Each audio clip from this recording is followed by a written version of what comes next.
Quero dizer-vos, povo de São Paulo, compreendestes perfeitamente que o estádio do Pacaembu é obra vossa e para ela contribuístes com o vosso esforço e a vossa solidariedade. E compreendestes ainda que este monumento é como um marco da grandeza de São Paulo a serviço do Brasil. Declaro assim inaugurado o estádio do Pacaembu. Eu te amo, Pacaembu. Aqui bate o meu coração com vontade. Em breve vou partir. Patrimônio histórico da cidade de São Paulo, o complexo do estádio do Pacaembu faz parte do projeto urbanístico do bairro. A ideia foi concebida na década de 1920 com a popularização do futebol no Brasil. Mas o gigante de concreto, encravado no Vale do Pacaembu, só começou a ser construído em 1936. Por que o pessoal teve a ideia da construção de um grande estádio? Porque os estádios que existiam já não comportavam mais a popularidade desse esporte. Já nos anos 20 a gente encontra pequenos relatos de que o prefeito, a prefeitura estão estudando. A coisa pega mesmo em meados dos anos 30, quando a companhia City começa a alugar terrenos nas proximidades do Pacaembu. E aquele vale é uma coisa incrível, né? Ali parece que nasceu para abrigar um estádio. E esse lugar era um lugar problemático para você urbanizar, justamente porque era úmido, é o lugar para onde converge todas as águas. E teve um paisagista na época, que chamava Bouvard, que ele percebeu que a topografia desse lugar tinha exatamente a proporção e a dimensão para assentar um estádio. E isso foi uma percepção muito importante. O estádio do Pacaembu ele foi concebido junto com o desenho do próprio bairro. Essa integração é muito rara no Brasil. 4 anos de construção e o Pacaembu chega soberano ao cenário esportivo como o maior e mais moderno da América do Sul. No dia 27 de abril de 1940, foi inaugurado com a presença do presidente Getúlio Vargas. Na festa de inauguração, mais de 15 mil atletas desfilaram pela arena do estádio. Getúlio, que veio, fez uma festa aí, né? Todos eles engravatados, né? Todos eles extremamente políticos, né? Apresentando a obra, que aliás demorou algum tempo para ser construído, diga-se de passagem. Mas naquele momento foi importante, né? Foi um cartão de visita para a ditadura, entre aspas, né? Que na inauguração do estádio, no sábado, acontecem só desfiles e abertura com o Getúlio Vargas fazendo discurso. Só no domingo é que tem os 2 jogos de 1940, né? A preliminar Palestra Itália e Coritiba, 6-2 para a Palestra Itália, e no jogo de fundo, Corinthians 4, Atlético Mineiro 2. No domingo seguinte, os 2 times disputariam a Taça São Paulo, e aí o Palestra Itália seria o campeão. E o estádio, que na época cabia cerca de 60 mil pessoas, chegou a 72 mil assistentes e depois perdeu-se a conta. Projetado para ser um símbolo do poder, com espírito de grandeza, a arquitetura do complexo esportivo teve como base o Art Deco. O Pacaembu é um exemplo tardio desse tipo de arquitetura, com o que estava se fazendo na época do Mussolini na Itália, na época do nazismo na Alemanha. As proporções, uma coisa muito imponente, monumental, e que usou muito dessa linguagem do Art Deco, dessas proporções. O Pacaembu integra a história da cidade de São Paulo e do Brasil, e é lembrado pelos grandes eventos esportivos, culturais e cívicos. Assim, em 1950 se tornou uma escolha natural para ser uma das sedes da Copa do Mundo. E para a Copa do Mundo de 50, vários estádios foram construídos. O Maracanã, alguns um pouco antes, como o Independência e o Dorival de Brito, foram reformados os eucaliptos do Inter e a Ilha do Retiro do Sport, que na época tinha as arquibancadas de madeira que passaram a ser de concreto. O Pacaembu não, o Pacaembu já está estabilizado há 10 anos como o maior estádio da América Latina. Então não se mexeu tanto no Pacaembu para aquela Copa do Mundo. Disputada por 13 seleções, os apaixonados pelo futebol acompanharam 6 jogos da Copa de 1950 no Pacaembu. O jogo com maior público foi a derrota da Itália para a Suécia por 3-2. O Brasil entrou em campo apenas uma vez no Pacaembu. A disputa contra a Suíça revelou as diferenças regionais e o técnico brasileiro chegou a ser vaiado. A Copa de 50 é um evento significativo, porque representou que a seleção nunca é benquista aqui em São Paulo. Ela foi vaiada contra a Suíça no empate 2-2. Por quê? Por causa do bairrismo entre São Paulo e Rio de Janeiro, aquela coisa bairrista. Os paulistas eram definitivamente contra o técnico Flávio Costa, porque é considerado muito carioca. E no Rio, o Flávio Costa era considerado muito vascaíno. E a gota d'água foi quando o Tesourinha, ponta direita do Inter, que era o titular absoluto, uma espécie de Garrincha dos anos 40, o Tesourinha se machuca. Ele era ponta direita. E em vez de chamar um outro ponta direita para a vaga, que seria Cláudio Cristóvão de Pinho, ídolo da torcida do Corinthians, até hoje o maior artilheiro da história do Corinthians, com 306 gols, em vez de chamar o Cláudio, que era uma unanimidade entre são paulinos, palmeirenses, corintianos, o Flávio Costa chama o Alfredo II do Vasco, que nem ponta direita era médio. Eu, até hoje, xingo a memória do meu pai, do meu velho, porque ele não quis me levar no jogo Brasil e Suíça, no Pacaembu, que foi o único jogo do Brasil aqui em São Paulo, e que era um dia de semana à tarde, ele disse que tinha que trabalhar e tal, e não quis me levar, porque não gostava de futebol. E eu tive que ouvir pelo rádio.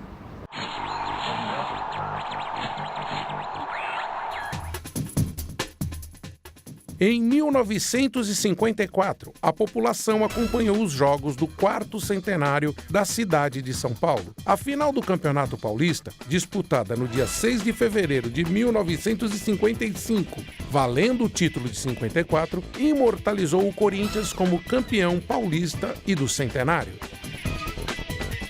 Naquela época, Gilmar, Homero, Olavo, Hidário, Ganhone, Roberto, Luizinho, Sartre, Baltazar, aí Rafael e Simão. Alguns nomes podem ter sido trocados aí, mas foi o time campeão do 4º centenário.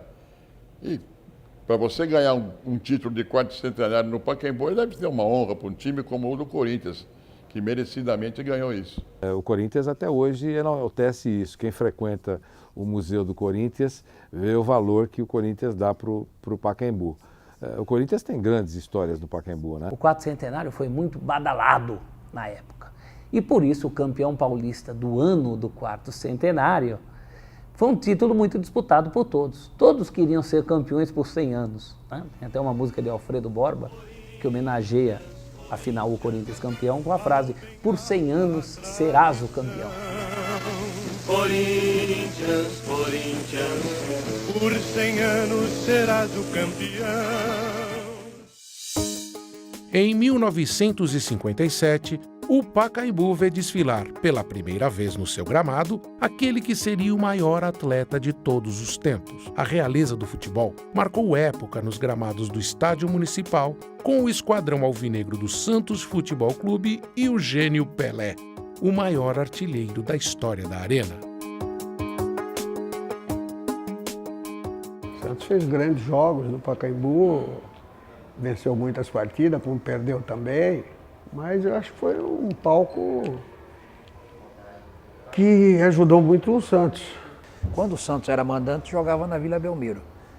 Agora, quando nós jogávamos com São Paulo, Palmeiras, Corinthians e a Lusa em São Paulo, era no Pacaembu, ainda não existia o Morumbi.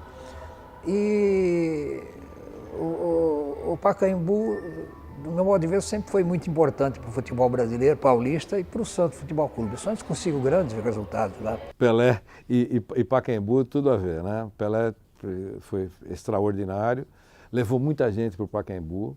E sempre que me perguntam alguma coisa sobre o Pelé no Pacaembu, eu lembro de um jogo Santos e Portuguesa de Desportes. Era um sábado à tarde.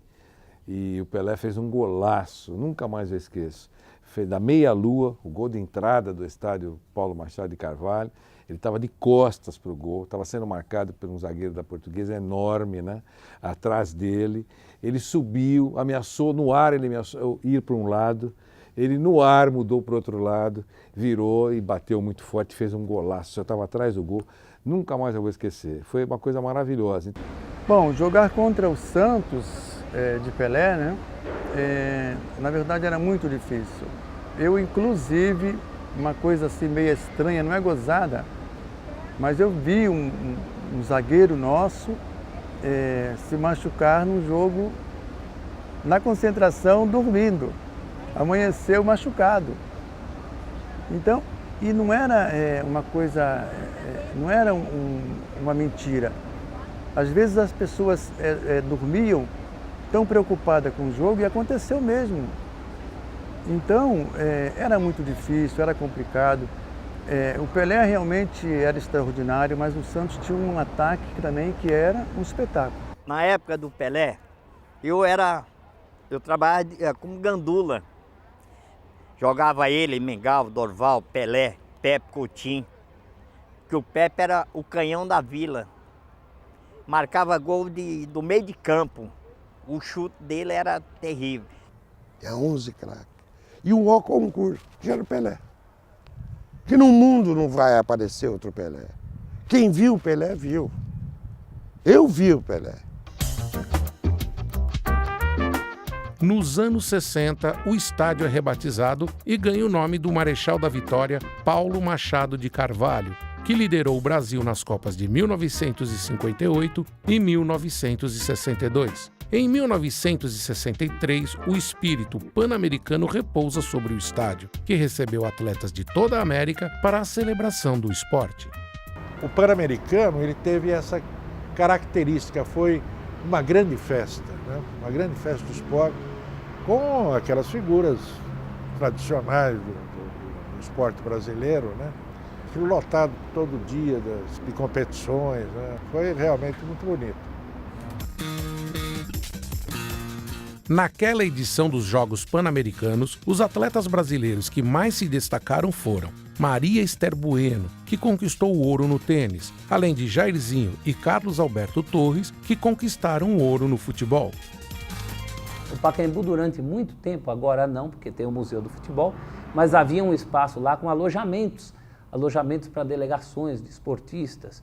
O Pacaembu concentrava esportistas no seu interior, né? Eu acho que foi isso a coisa mais importante que aconteceu em 63. O fato do Pacaembu, além de ter sediado a abertura e os jogos de futebol, foi também a casa dos esportistas num certo sentido, embora nós tivéssemos ali o alojamento dos atletas na USP, que depois acabou virando um prédio para uso da universidade, mas o Pacaembu também acolhia os atletas nesse sentido. Foi uma espécie de extensão da própria Vila Olímpica, ou nesse caso da Vila Pan-Americana, né?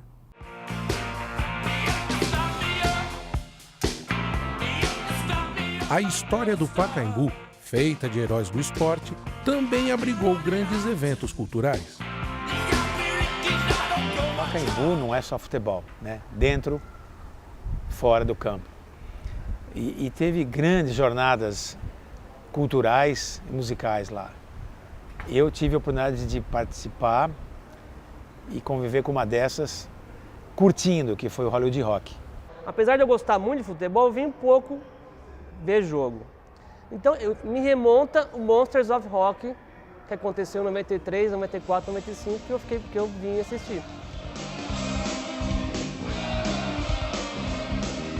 Então, para cada pessoa que você perguntar, fora o futebol, o que você vai lembrar? Vai lembrar do show do Paul McCartney, vai lembrar do show do AC/DC. Tina Turner nos shows, Tina Turner, Pavarotti, Elton John. Então, nós vimos tudo que foi de melhor no mundo, sem sair daqui.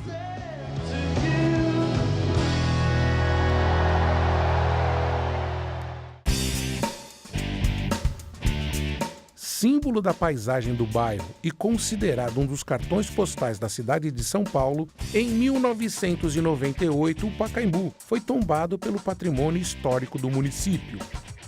3 anos depois, em 2001, com a criação da Associação Viva Pacaembu, o estádio passou a ser alvo de luta na justiça para restringir o seu uso. Em 2005, uma liminar a favor dos moradores passou a proibir a realização de eventos não desportivos no complexo, sob a alegação dos problemas de depredação e barulho no bairro. Popularmente, as pessoas falam, o som sobe. Mas isso é uma forma popular de falar que o som ele procura locais que não tem barreiras. Então você imagina um estádio encravado num fundo de vale, as casas construídas na colina, vamos dizer assim, na encosta, o que acontece com o som? O barulho para eventos não desportivos, por exemplo, shows, é um dos exemplos não desportivos, é ensurdecedor. Eventos importantes, se não for no horário comercial, fora de horário comercial, não pode acontecer porque os moradores se manifestam de forma contrária. Eu acho que isso é um radicalismo, é um exagero e eu acho que poderia ser encontrado um ponto de convergência para que ele fosse melhor utilizado. A vida do Pacaembu hoje é outra. O Pacaembu era de múltiplo uso, mas, por outro lado, foi bom.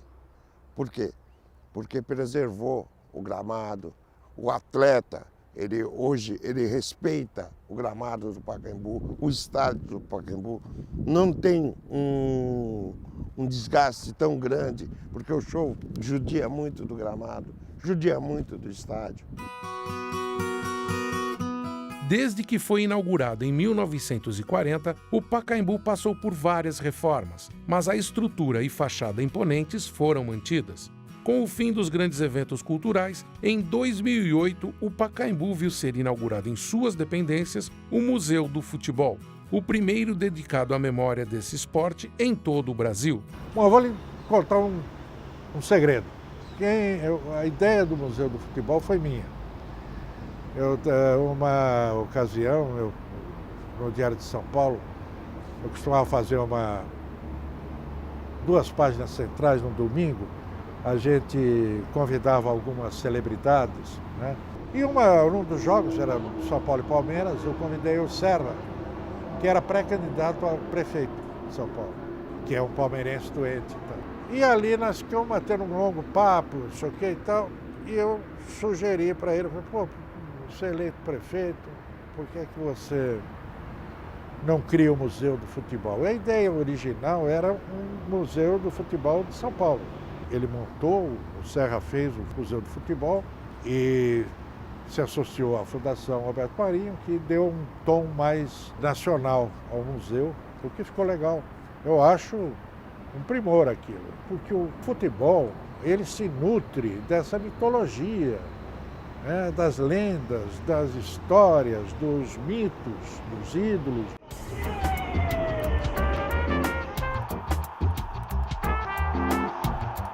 Imagens, textos, recortes de jornais, taças, roupas, materiais esportivos compõem o acervo de objetos que ajudam a preservar a história do esporte, fruto da paixão dos brasileiros pelo futebol.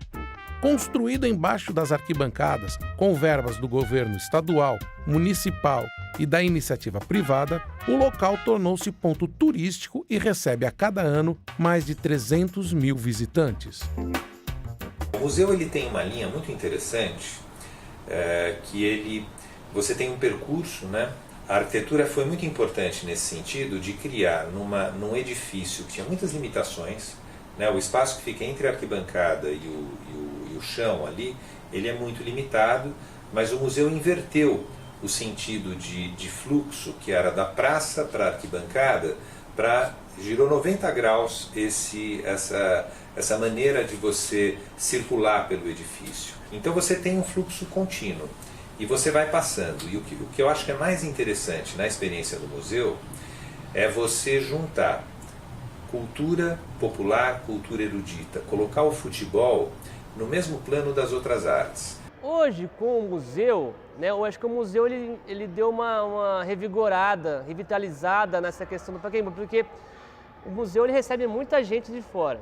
Então, de alguma forma, se você tem um museu, né, que conta a história do futebol brasileiro dentro do Pacaembu, você não pode ter um estádio caindo aos pedaços.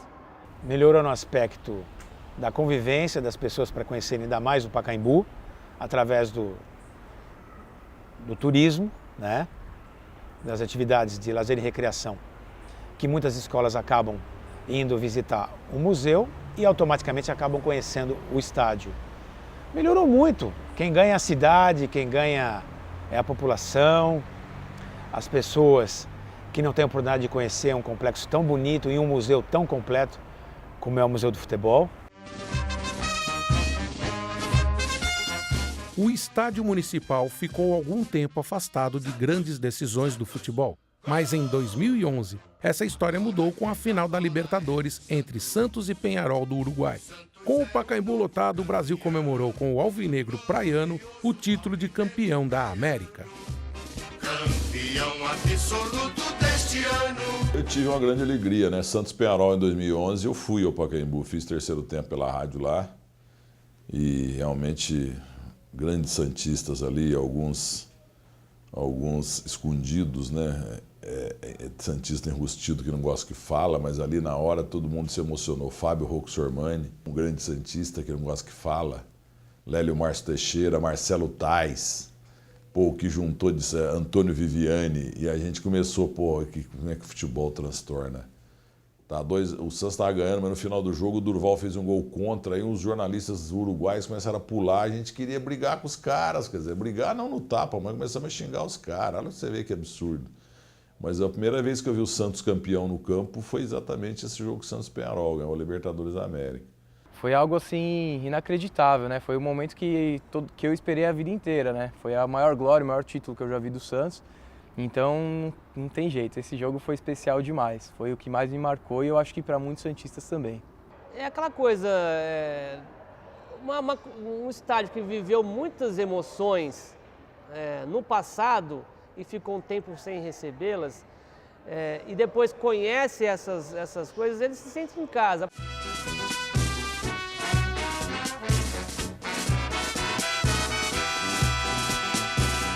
Salve o Corinthians! Em 2012, o Pacaembu deu passagem para mais um capítulo da história do esporte brasileiro. No jogo contra o Boca Juniors da Argentina, a nação alvinegra corintiana conquistou o título de campeão da América. A conquista da tão sonhada Libertadores parece coisa de roteiro de filme, né? O final feliz para o Corinthians e para o próprio estádio tinha que ser daquele jeito. Essa relação tinha que acabar com o seu ponto máximo aí. Claro, o Corinthians continua jogando no Pacaembu, jogou mais uma Libertadores no Pacaembu, mas ali ficou aquele gosto de apoteose, né? De obra completa, porque é justamente essa simbiose da torcida com o estádio. Quando o Corinthians começou a decidir jogos e campeonato aqui, já existia, né, essa identidade do torcedor aqui no Pacaembu, né? Então essa identidade vem de muitos anos. Cada um tem uma história diferente a ser contada, né? Uma primeira fase muito difícil, depois vem os mata-mata ali, mas o mais importante e a parte mais feliz a ser lembrada é o jogo final contra o Boca, que consagra toda uma trajetória de conquista, de luta, de título final, né, cara? Porque tudo é meio que um retrospecto, né, aquele jogo, né? A gente olha para trás e vê o quanto foi difícil passar e classificar em primeiro e depois passar por grandes clubes como Santos, Vasco, né, outros todos aí que nos levaram à final contra o Boca. Então foram momentos assim especiais, né, que a gente vai com certeza valorizar mais ainda no futuro próximo, depois de deixar de atuar no Pacaembu. Eu acho que vai cravar e marcar mais ainda, né, o quanto foi importante ter passado por lá. Foi um estádio que nos acolheu muito, né, cara? Nos deu a possibilidade e a chance de levantar um título e comemorar junto com o torcedor o título talvez mais importante de toda a sua história.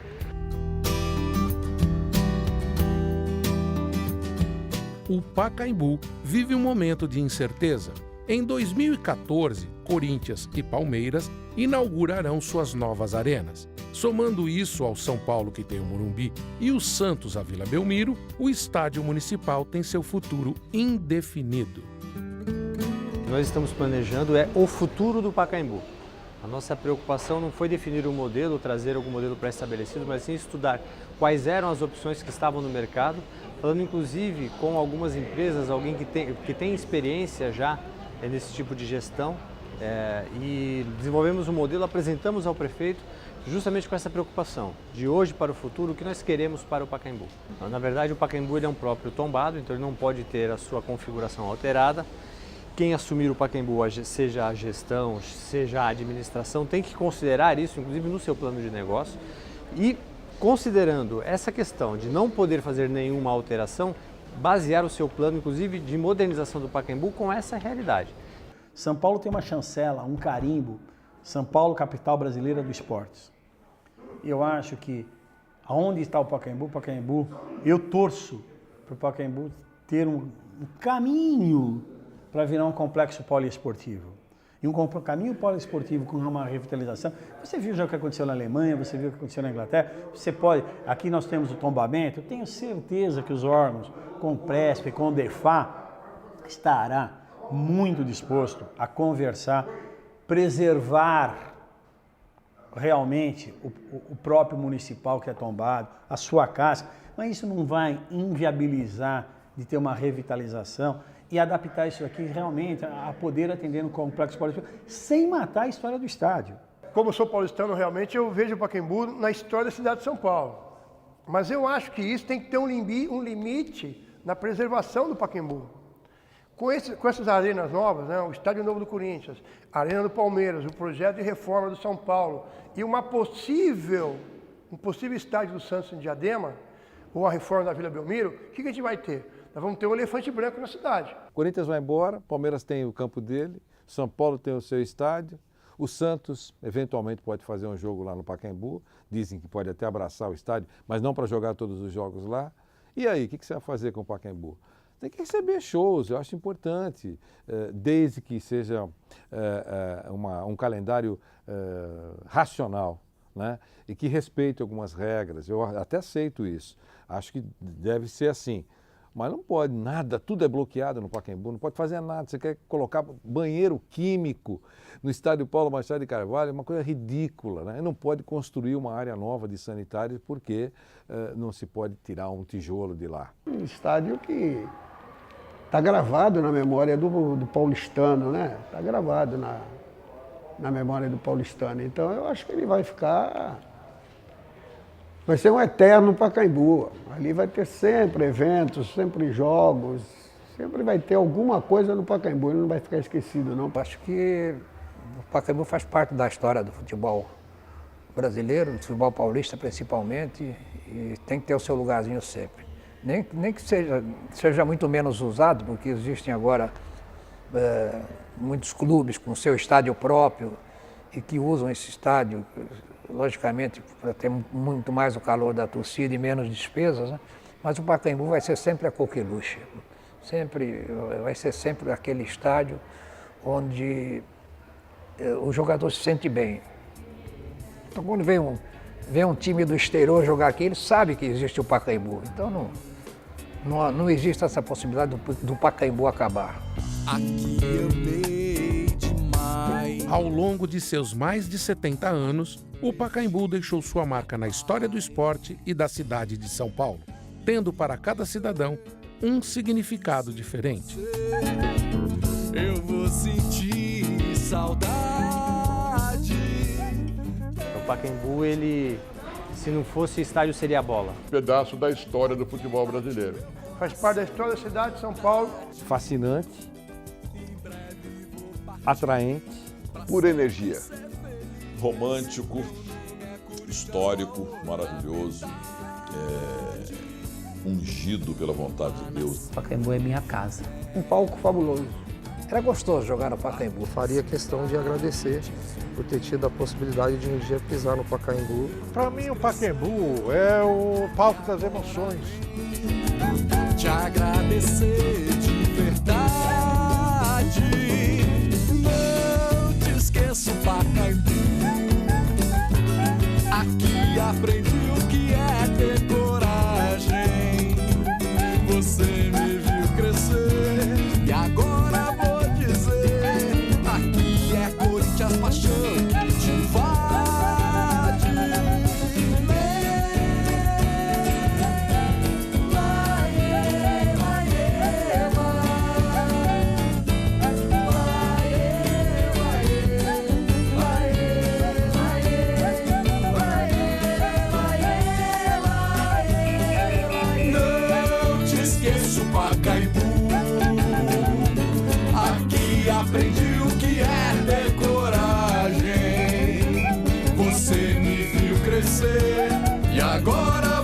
dizer.